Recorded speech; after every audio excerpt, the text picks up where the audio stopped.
मीठे बाबा हमें ज्ञान की धारणा और योग के सब्जेक्ट पर अटेंशन दिला रहे हैं और बाबा कहते कि हमें ज्ञान धारण कर योगी बन कर्मातीत अवस्था को प्राप्त करना है। बाबा से पूरा वर्षा लेना है।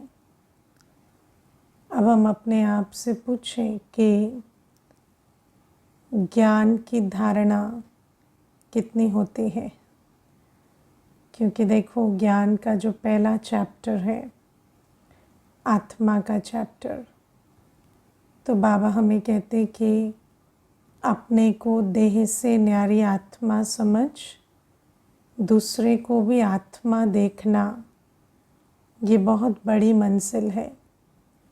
कौन कौन समझते हैं कि मेरी अवस्था ऐसी बन गई है कि मैं सदा स्वयं को आत्मिक स्थिति में और दूसरे को भी आत्मा देखकर ही संबंध संपर्क में आते हो, ऐसे बन गए हैं, है ना।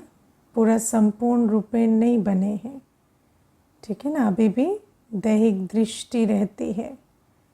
इसीलिए तो फिर संकल्प में, बोल में, कर्मों में कितने सारे विकर्म बनते हैं या व्यर्थ चलता है। तो व्यर्थ और विकर्म का आधार तो दैहिक दृष्टि ही होती है। तो हम सब देखते हैं कि पहला चैप्टर भी 100% पक्का नहीं होता। क्यों नहीं होता? क्योंकि मुझे आजकल ऐसे बहुत लगता है कि जैसे अभी मैंने पिछले 7-8 वर्षों के अंदर भी देखा कि जैसे जैसे ये स्मार्टफोन्स और ख़ासकर जब से इंस्टाग्राम आया,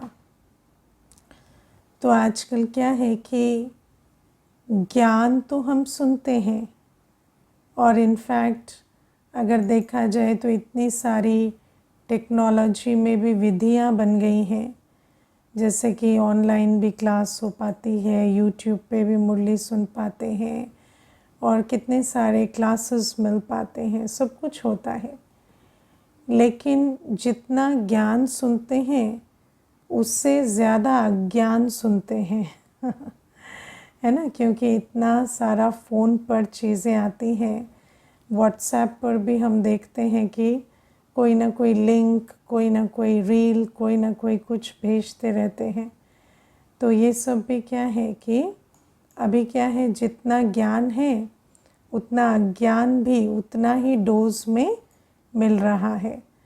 और इसीलिए इस समय पर मुझे ऐसा लगता है कि परहेज़ बहुत आवश्यक सब्जेक्ट है अगर हमें ज्ञान की धारणा करनी है।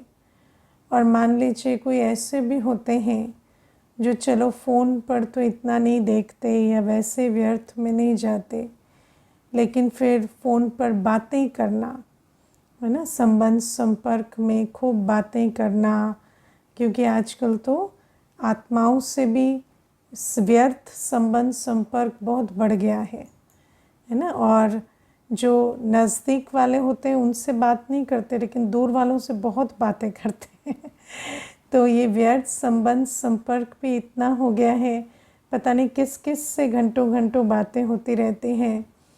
तो इसीलिए ये जो ज्ञान की धारणा है, ज्ञान तो सुनते हैं, लेकिन ज्ञान सुनते हुए भी बाकी चीज़ें, जैसे कानों से ज्ञान सुनते हैं, तो आज विचार करना कि कितने घंटे ज्ञान सुनते हैं और कितने घंटे फिर बाकी बातें सुनते हैं, है ना। क्योंकि कानों को कांस्टेंट आजकल कुछ ना कुछ मिल रहा है, किसी देहधारी से कुछ बातें, न्यूज़ चलता रहता है या कोई और चीज़ें।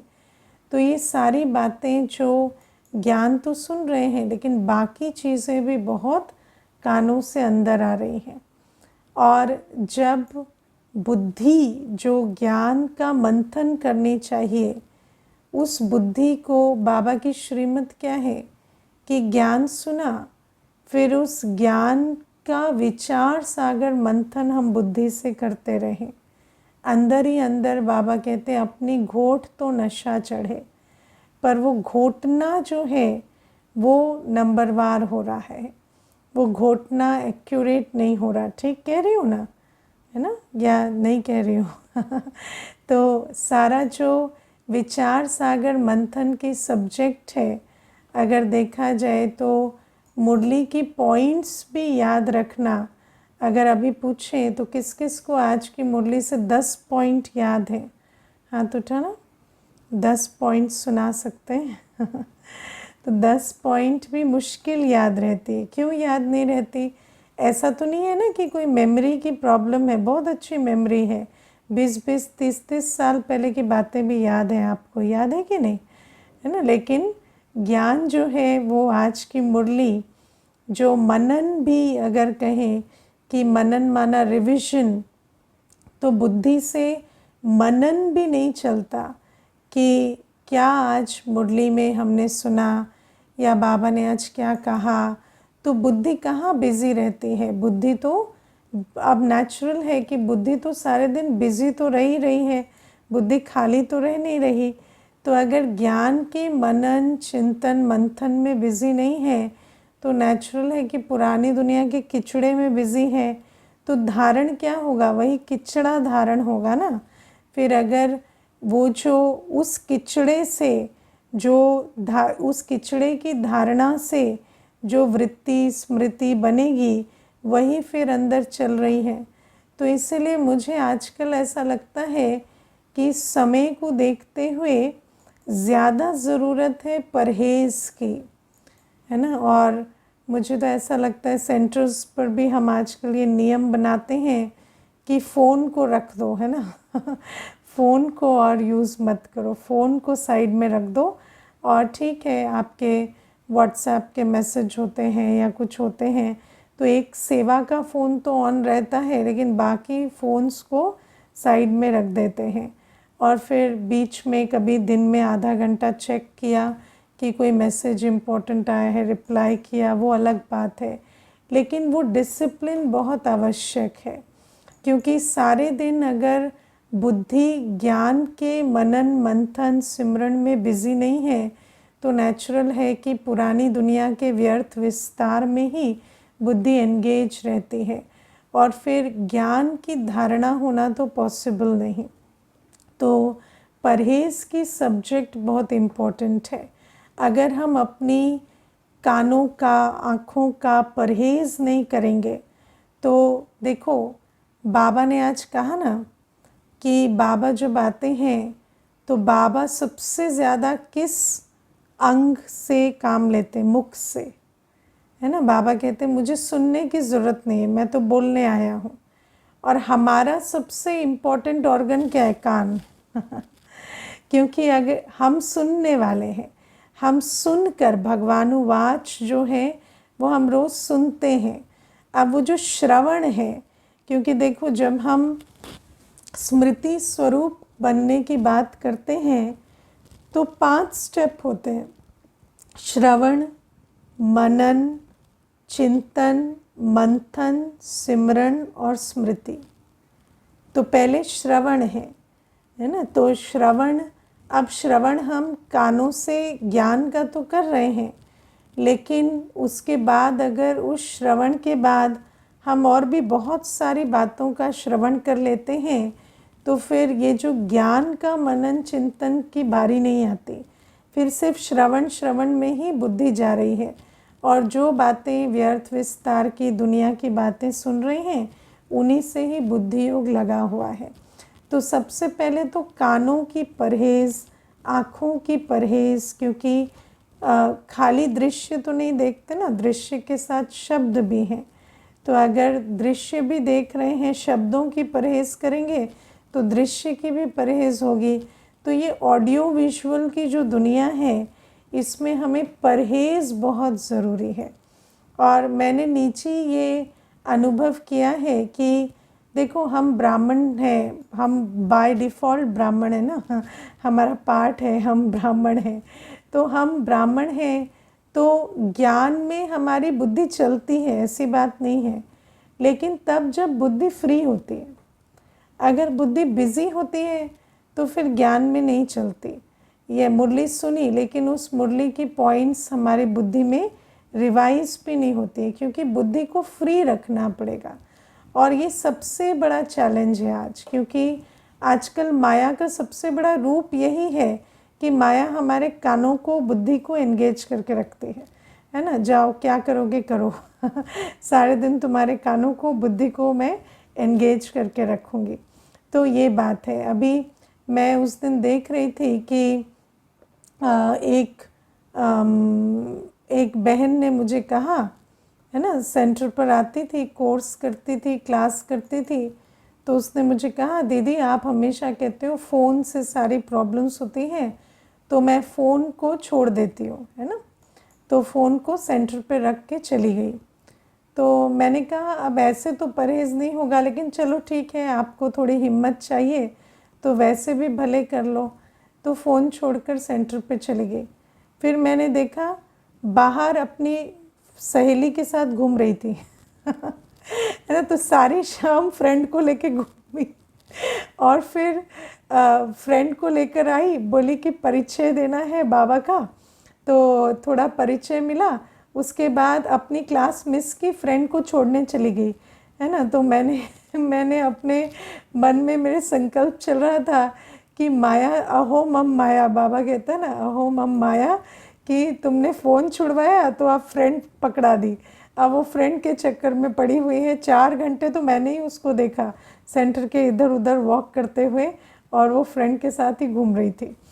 तो अब आप देखो कि ये क्या होता है कि जितना हम सोचते हैं कि हम बुद्धि को फ्री रखें, तो माया किसी न किसी चीज़ में उस बुद्धि को बिज़ी करवा देती है।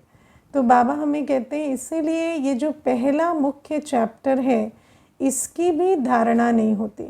अपने को आत्मा समझ, शरीर से न्यारी अपने को आत्मा देखें।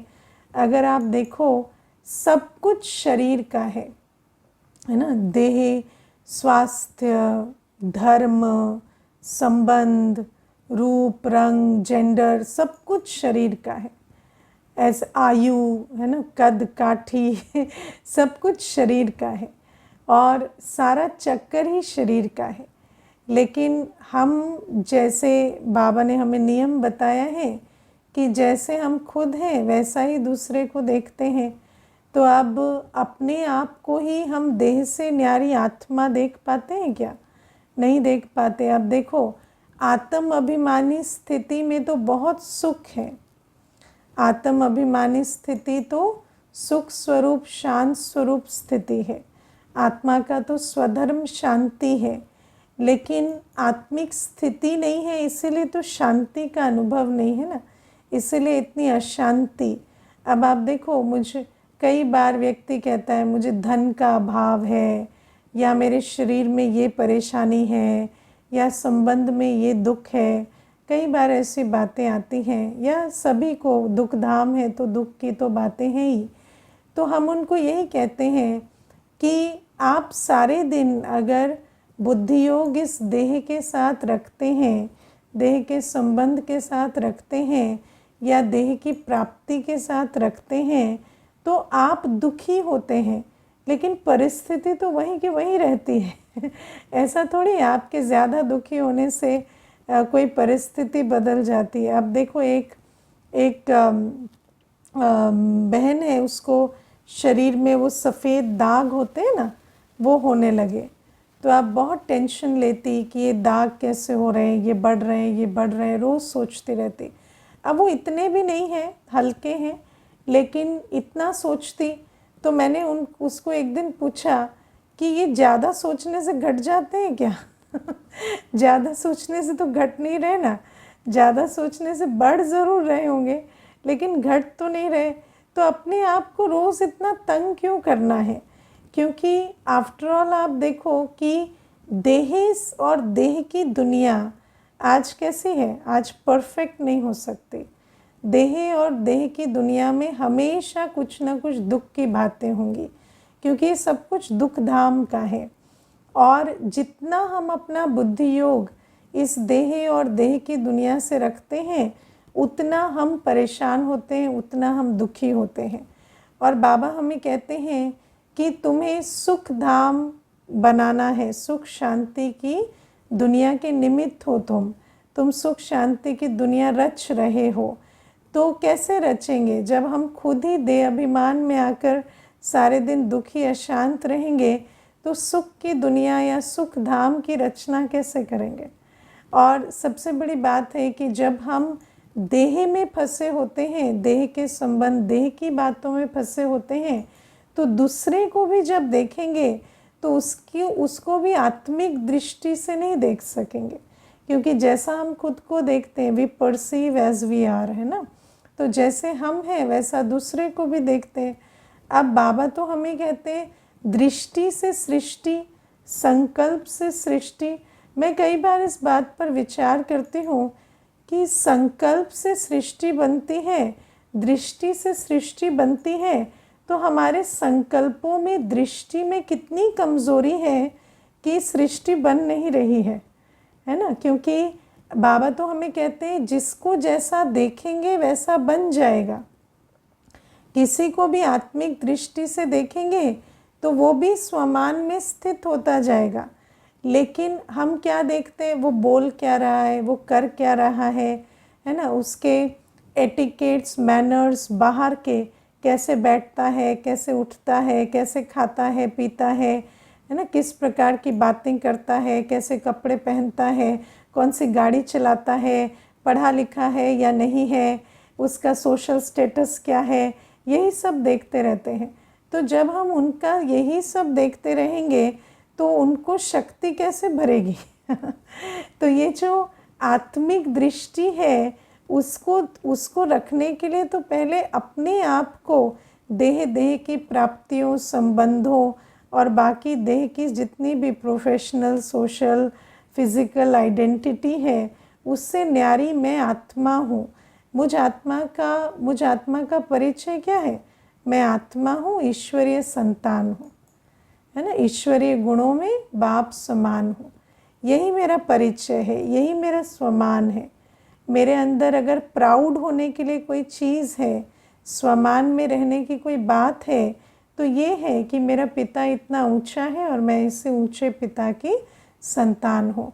और जब हम इस प्रकार से स्वमान में रहते हैं और ये सोचते हैं कि अच्छा ठीक है, देह के हिसाब से कोई और बात है ना, मानो कोई हमारे अंदर चाल चलन में भी मुश्किल है या संस्कारों में भी दिक्कत है या कोई प्राप्तियां कम है, तो वो सारी चीज़ें बाबा की याद से ठीक होते होते हम बिल्कुल सतयुगी बन जाएंगे। ये हमें समझ में आया है। जब इतना अपने अंदर स्पष्टता आएगी तब तो दूसरे को भी देखेंगे ना कि ये भी आत्मा है, ईश्वरीय संतान है ना, एंड दैट इज़ इनफ, है ना, उतना बहुत है। और अगर ये आत्मा भी बाबा को याद करे तो बाकी सब चीज़ें ठीक हो सकती हैं। जो भी इनके अंदर कमी कमज़ोरी है, क्या बड़ी बात है। आप अगर देखें तो बाबा के हम जो सारे बच्चे बैठे हैं, जब हम बाबा के पास आए थे तो कितनी कमी कमज़ोरियों के साथ आए थे कि नहीं। लेकिन बाबा ने धीरे धीरे उस कमी कमज़ोरियाँ निकाली। जितना हमने पुरुषार्थ किया उतना हमारे अंदर परिवर्तन आया है। तो बाबा की याद के बल से, बाबा के साथ और शक्ति से क्या नहीं हो सकता। लेकिन अगर हम देह अभिमान में हैं तो हम दूसरी आत्मा को भी वो शक्ति, वो बल, वो हिम्मत भर नहीं पाते, वो प्रेरणा दे नहीं पाते, क्योंकि अपने अंदर ही आता है कि ये ऐसा है तो ये सुधरेगा नहीं, या इनका तो बहुत मुश्किल लगता है, या इनके तो जो कैरेक्टर है या जो योग्यताएं हैं वो बहुत कम है। तो बाबा कहते इस प्रकार से हताश निराश होते हैं, अभिमान में आते हैं, इसीलिए उनका भी उद्धार नहीं होता। तो बाबा हमें कहते हैं एक तो आत्मा समझ बाबा को याद करना, दूसरा आत्मा समझ दूसरे को आत्मिक दृष्टि से देखना। ये हमें ज्ञान की पहली सब्जेक्ट, ज्ञान का पहला पाठ जो है वो धारणा में लाना है ना। और बाबा कहते एक एक ज्ञान रत्न अगर धारण हो जाए तो हम अनेक रत्नों के मालिक, स्वर्ग में ऊंच पद के अधिकारी बन सकते हैं। और आपने किसी ने एक्सपेरिमेंट करके देखा है आत्मिक दृष्टि कितनी शक्ति भरती है किसी में, है ना। आत्मिक दृष्टि कितना उन्नति या, है ना, आत्मिक दृष्टि से कितनी दूसरी आत्मा को प्रेरणा मिलती है, शक्ति भरती है कि नहीं। किस किस ने अनुभव किया है कि जब आप आत्मिक दृष्टि रखते हैं तो सामने वाली आत्मा का कल्याण हो जाता है। और आप ऐसी बहुत कहानियाँ सुनते हैं इतिहास में भी, जैसे आप देखो, मुझे नहीं पता वो किसकी कहानी है, लेकिन किसी साइंटिस्ट की कहानी है, एडिसन की या पता नहीं किसकी। तो कोई साइंटिस्ट थे, तो जब वो छोटे थे तो उनको स्कूल से निकाल दिया था कि ये बच्चा बहुत कमज़ोर है पढ़ने में। और उनकी माँ जो थी उन्होंने कहा कि नहीं, मेरा बच्चा सबसे अच्छा है, और माँ ने उनको घर में पढ़ाया, है ना। आइंस्टाइन की बात है। तो ये उन माँ ने खुद घर में उसको पढ़ाया और वो बड़े होकर इतना बड़ा वैज्ञानिक बना। तो आप सोचो कि सारी दुनिया की जो दृष्टि थी, दैहिक दृष्टि, कि ये अच्छा मेमोराइज़ नहीं कर पाता, ठीक से उत्तर नहीं दे पाता, मैथ सॉल्व नहीं कर पाता, कुछ जो उनके स्टैंडर्ड के हिसाब से वो समझते थे कि नहीं कर पाता, लेकिन माँ ने निश्चय रखा तो एक आत्मा की दृष्टि से कितना कल्याण हो जाता है ना। और आप देखो उसके विपरीत दैहिक दृष्टि कितना नुकसान करती है। कई बार किसी आत्मा को आप बार बार सिर्फ उसके शरीर की वजह से या किसी एक संस्कार को लेकर या किसी एक उसकी, है ना, लिमिटेशन को लेकर अगर बार बार वही अपनी दृष्टि में रखें, और जो दृष्टि में है वो वाणी में भी आता है, वो व्यवहार में भी दिखता है, तो जब बार बार उसको उसी जगह पे चोट पहुंचाते रहते हैं तो वो आत्मा घायल होते होते किसी काम की नहीं रहती, है ना। ऐसा होता है। आप घर परिवार में देखो, बच्चों के साथ ही देखा जाता है, क्योंकि जब गृहस्थ व्यवहार में रहते हैं तो युगल बच्चे और जो इमीडिएट फैमिली होती है उन्हीं आत्माओं के साथ सबसे ज़्यादा संबंध संपर्क में आते हैं। तो वहाँ हम देख पाते हैं कि दृष्टि से कैसे हम किसी को सशक्त बनाते हैं और दृष्टि से ही हम किसी को कितना कमज़ोर बनाते हैं। लेकिन इसमें जो बड़ी बात आती है वो क्या है कि पहले अपनी दृष्टि स्व के प्रति कैसे है। क्योंकि अगर अभी भी दे अभिमान है अपने अंदर ये है कि मेरी वैल्यू या मेरी वर्थ इसलिए है क्योंकि मैं नौकरी करता हूँ, मैं पढ़ा लिखा हूँ, मैं ऐसा हूँ वैसा हूँ, अभी तक ये नहीं समझ में आया है कि मैं आत्मा हूँ और मैं ईश्वरीय संतान हूँ, यही मेरा परिचय है, तो सामने वाली आत्मा को भी उसी देह अभिमान की दृष्टि से देखेंगे। और जैसी दृष्टि वैसी सृष्टि, है ना। तो ये बाबा हमें कहते हैं कि एक तो बाबा को याद करने की सब्जेक्ट है, फिर ज्ञान की धारणा से वृत्ति दृष्टि बदल कर और श्रेष्ठ कर्म करने की भी सब्जेक्ट है, क्योंकि उन्हीं कर्मों से फिर सृष्टि बनती है। फिर बाबा हमें दूसरी बात आज ये भी समझाते हैं कि बाबा ने हमें ज्ञान दिया है, शांति धाम परम धाम है, सुख धाम 2 युगों तक रहता है, सतयुग त्रेता युग, और द्वापर युग से दुख धाम शुरू होता है, और कलयुग अंत आते आते ऐसा कोई भी नहीं जो दुखी ना हो, है ना। ऐसी कोई आत्मा नहीं जो दुखी नहीं है। लेकिन आप अपने अंदर विचार करके देखो, क्या हमें ये ज्ञान धारण हुआ है कि आज हर एक आत्मा दुखी है? क्या हम हर एक के प्रति रहमदिल हैं, या हमें लगता है कि जैसे आज बाबा ने कहा कि दुनिया में कहते हैं स्त्रियां ज़्यादा दुखी हैं है ना। लेकिन बाबा कहते हैं ऐसा कुछ नहीं है। मुझे याद है एक बार एक भाई थे, उन्होंने कोर्स किया, तो और कोर्स करने के बाद मुझे बोले मैं आपसे फ़ोन पे बात करना चाहता हूँ, कुछ फीडबैक देना है। तो कंपनी में बहुत बड़े अधिकारी थे, डीजी थे शायद किसी कंपनी के। तो फ़ोन पे बात किए और मुझे कहते हैं बहुत अच्छी बात है, आप लोग महिलाओं के लिए बहुत अच्छा काम कर रहे हैं। तो मैंने कहा नहीं, ये तो सबके लिए है, सिर्फ महिलाओं के लिए नहीं है। तो कहते नहीं, लेकिन महिलाएं ही तो गरीब दुखी होती हैं, उन्हीं को सहारा चाहिए होता है। तो बहुत अच्छा है आप लोगों का ज्ञान, महिलाओं का बहुत कल्याण होता है। तो मैंने उनको जितनी भी बार कहने की कोशिश की, वो बार बार यही कहते चले गए कि गरीब दुखी तो महिलाएं ही हैं और उन्हीं के लिए काम हो रहा है। तो फिर मैंने ज़्यादा कुछ कहा नहीं, क्योंकि अगर पूरा कोर्स करने के बाद भी यही कह रहे हैं तो अभी और कितना समझाएं, है ना। तो फिर मैंने उनको यही कहा कि आप मुरली सुनिएगा, आप ज्ञान में टच में रहिएगा। तो ये जो बात है कि बाबा हमें कहते हैं कि मनुष्य के अंदर इतना देहाभिमान है कि वो ये भी नहीं धारण कर पाता। बाबा हमें कहते हैं कि जहाँ विकार है वहाँ दुख है। दुख का कनेक्शन जेंडर से नहीं है, दुख का कनेक्शन पैसे से नहीं है, दुख का कनेक्शन पद पोजीशन से नहीं है, दुख का कनेक्शन किससे? विकार से। तो जो विकारी है वो दुखी है ना। अब आप देखो, मैं एक कन्या है, तो उसके माता पिता बहुत धनवान हैं, माना पैसे की कोई कमी नहीं है, लेकिन उसका जो रंग है वो थोड़ा, है ना, शरीर का जो रंग है वो ऐसे गेहुआ है, डार्क कंप्लेक्शन है। तो वो सारे दिन इस बात को लेकर दुखी रहती है कि मैं काली हूँ, गोरी हो जाऊँ, और इतने वो पैसे खर्च करती है उसमें, लेकिन गोरी तो नहीं हो जाएगी ना। तो फिर वो जो बात है, मुझे ही देखते देखते कम से कम आज 4 वर्ष हो गए कि 4 वर्ष से उसका दुख बढ़ता ही चला जा रहा है।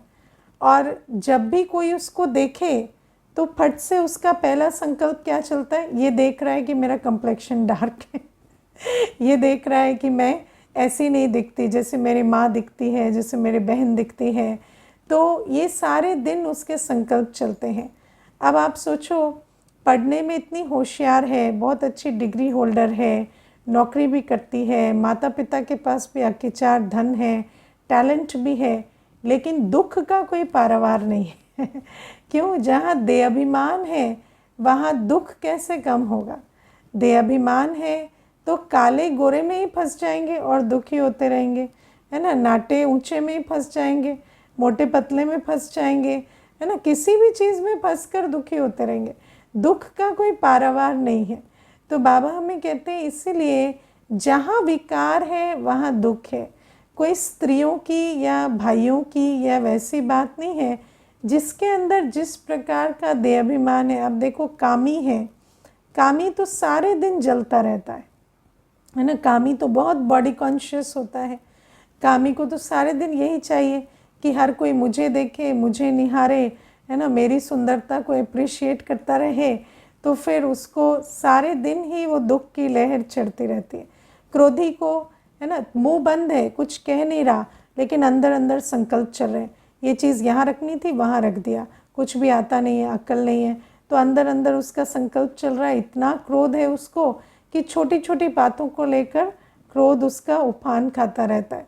तो लोभ वाला सारे दिन मेरे पास कुछ नहीं है, मेरे पास कुछ नहीं है, मेरे पास कुछ नहीं है, तो इतना दुख है उसको। भले ही बाहर जाएगा, किसी से बात करेगा, बहुत कॉन्फिडेंट अपने आप को प्रेजेंट करेगा, लेकिन लोभी को सदा रहता है मैं कंगाल हूँ, मैं दुखी हूँ। तो बाबा कहते हैं इसीलिए ये जो दुनिया है इसमें दुख का कोई पारावार नहीं। जहाँ देहाभिमान है, जहाँ विकार है, वहाँ दुख है ही है।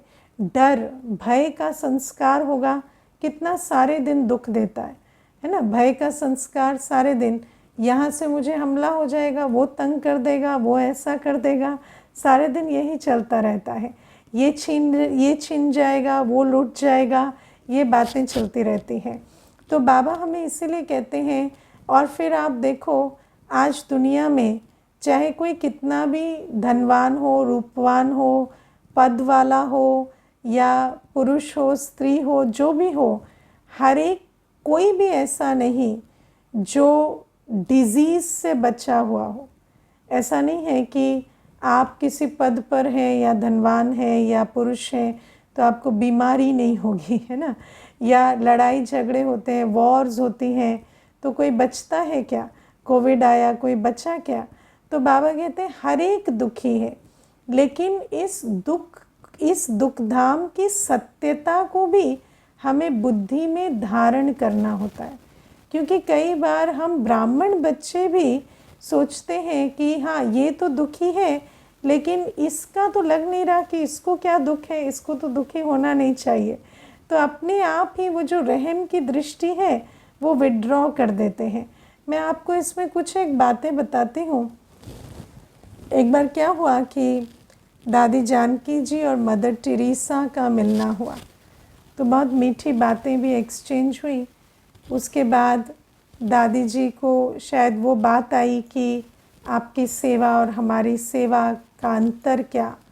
तो दादी ने उनको बताया कि आप ऐसा समझते हैं कि सिर्फ गरीब दुखी होते हैं, तो आप गरीबों की सेवा करते हैं, लेकिन बाबा हमें बताते हैं सभी दुखी हैं तो हम सबकी सेवा करते हैं, है ना। तो कई बार देखो ये दुनिया में बहुत होता है कि जो गरीब है वो दुखी है, जो पैसे वाला है उसको कोई दुख नहीं है। और मैं आपको बताऊं, जब मैं शुरू में ज्ञान में आई तो देहाभिमान तो होता ही है, तो अंदर मेरे भी था कि धनवान दुखी नहीं होते, गरीब दुखी होते हैं तो मुझे याद है मेरा 4था या 5वां कोर्स होगा और मेरे पास एक भाई सेंटर पर आकर बैठे जो इस लोकेलिटी में बहुत धनवान माने जाते और उनके पास वैसे स्थूल रूप से कोई कमी नहीं। तो जब वो आके बैठे तो मेरे को पहला संकल्प आया कि अब इनको क्या चाहिए, ये क्यों आए तो क्योंकि इतनी है ना बुद्धि नहीं होती उस समय, तो फिर ऐसे संकल्प चला। फिर वो भाई बातें करने लगे, फिर मुझे लगा हाँ शायद ऐसे बातें करने आए हैं, तो मैंने भी थोड़ी बातें कर ली। फिर थोड़ी देर के बाद ना 15-20 मिनट, आधा घंटा हुआ होगा, वो रोने लगे। तो जब वो रोने लगे तो मुझे आया कि ये रो क्यों रहे हैं। तो मैंने उनको पूछा आपको क्या परेशानी है, आप रो क्यों रहे हैं। तो रोते रोते वो मुझे बोले कि दीदी मैं बहुत दिनों से सोया नहीं हूँ, मुझे नींद नहीं आती, मुझे सारे दिन डर लगता रहता है और मैं किसी को ये बता भी नहीं सकता। मैंने बहुत मेडिसिन्स भी खाने की कोशिश की है पर कुछ दिन असर होता है, ज़्यादा असर नहीं होता। तो मुझे कुछ भी करके ना थोड़ा चैन और शांति चाहिए। तो मैं इतनी शॉक्ड हो गई क्योंकि मेरा एक पूरा बिलीफ सिस्टम जो था वो ऐसे है ना शैटर हुआ। तो मैंने फिर थोड़ी देर उसको शांत बैठकर अपने आप को फिर आत्मिक स्थिति में रखकर फिर उनको कहा कि ठीक है, हम आपको बाबा का ज्ञान जो है वो सुनाएंगे और शांति का सागर आपको ज़रूर शांति देंगे। तो आप सोचो कि हम कई बार सोचते हैं कि ये जो आत्मा है इनके पास तो स्थूल रूप से सब कुछ है, तो ये कहाँ दुखी रहते होंगे। लेकिन वास्तव में दुख जो है वो तो विकारों के कारण है। और अगर भय है या आत्मा के अंदर अटैचमेंट है या आत्मा के अंदर चाहे उसने बिजनेस किया है, पैसा इकट्ठा किया, उसी के प्रति अटैचमेंट है, तो सारे दिन वो जो भय है, अटैचमेंट से तो फियर आता है और वो फियर उसको दुखी करता रहता है। तो बाबा हमें इसीलिए कहते हैं कि हमें इस बात को समझना है कि हर एक आत्मा दुखी है। और जब हमारे अंदर वो धारणा होगी ना, तब हम किसी को वो बात समझा सकेंगे, किसी को रियलाइज़ करा सकेंगे कि भले ही वैसे दुनिया के हिसाब से आप कहेंगे कि ऐसा कोई बड़ी बात नहीं है, लेकिन दुख का अनुभव तो होता है ना। और जब वो रियलाइज़ करें और फिर वो भी अपनी अवस्था को परिवर्तन करने के लिए निर्विकारी बनने के लिए पुरुषार्थ करें, क्योंकि निर्विकारी बनना कोई मासी का घर तो है नहीं। निर्विकारी बनने के लिए तो आत्मिक दृष्टि, बाबा की याद, पवित्रता की सब्जेक्ट, सेवा, सब पर अटेंशन देना पड़े, मुरली रोज़ सुननी पड़े। तो बाबा कहते हैं जब हर एक को हमारे अंदर धारणा हो कि विकार है तो दुख है ही, और उस आधार से किसी को समझाए तो उसको भी रियलाइज़ हो कि भले ही स्थूल रूप से मुझे रियलाइज़ नहीं होता लेकिन दुख है, और उस दुख का निवारण करने के लिए जब वो भी निर्विकारी बनने में सहयोग दें तब तो हम इस दुनिया को सुखधाम बनाएंगे। वरना हम सोचते रहे नहीं बस ये 2-4 जो दुखी दिख रहे हैं वही हैं। अब आप देखो, मनुष्य सोचता है कि जो रो रहा है वो तो दुखी है, जो चिल्ला रहा है वो दुखी नहीं है। लेकिन अगर दुखी नहीं होता तो चिल्लाता क्यों? है ना? तो दुखी है तभी तो वो भी चिल्ला रहा है। एक वैसे आंसू बहाकर चिल्ला रहा है, दूसरा क्रोध के रूप से चिल्ला रहा है, लेकिन अंदर कितनी अशांति है कि वाणी ऐसी कर्कश निकलती है और इस प्रकार से वो चिल्लाते हैं। तो देहाभिमान तो बहुत है। तो बाबा हमें कहते हैं इन बातों को हमें समझना है, क्योंकि आप देखो दुनिया में हर एक आत्मा देहाभिमान में है। मैंने बड़े बड़े साधु गुरुओं को बोलते सुना है कि गरीबों का दुख बड़ा दुख होता है ना। मैंने बहुत सारे साधु गुरुओं को ये बात कहते सुने। मैंने एक बार एक विमेन ऑर्गेनाइजेशन की हेड को कहते सुना कि अमीर महिलाओं के तो चोंचले होते हैं, गरीब महिलाओं की प्रॉब्लम्स होती हैं, है ना। तो आप सोचो कि चाहे सरकारी ओहदे पर कोई हो, चाहे कोई साधु गुरु संत हो, लेकिन हर एक के अंदर ये देहाभिमान है कि फला व्यक्ति दुखी है और दूसरा दुखी नहीं है। लेकिन अगर पहले से ही हम ये सर्टिफिकेट किसी को दे दें कि आप तो दुखी ही नहीं हैं, तो उसका कल्याण करने के लिए कौन जाएगा। तो बाबा इसीलिए कहते हैं कि हर आत्मा जब निर्विकारी बनने का पुरुषार्थ करे, बाबा को याद करे, तब तो सुखधाम आए ना। तो उसके लिए हमें पहले ही ज्ञान की धारणा होनी चाहिए कि भले ही कोई रियलाइज़ कर रहा या नहीं, लेकिन उनको विकारों की और दुख की रियलाइजेशन कर सुख का मार्ग बताना हमारा कर्तव्य है। अच्छा, ओम शांति।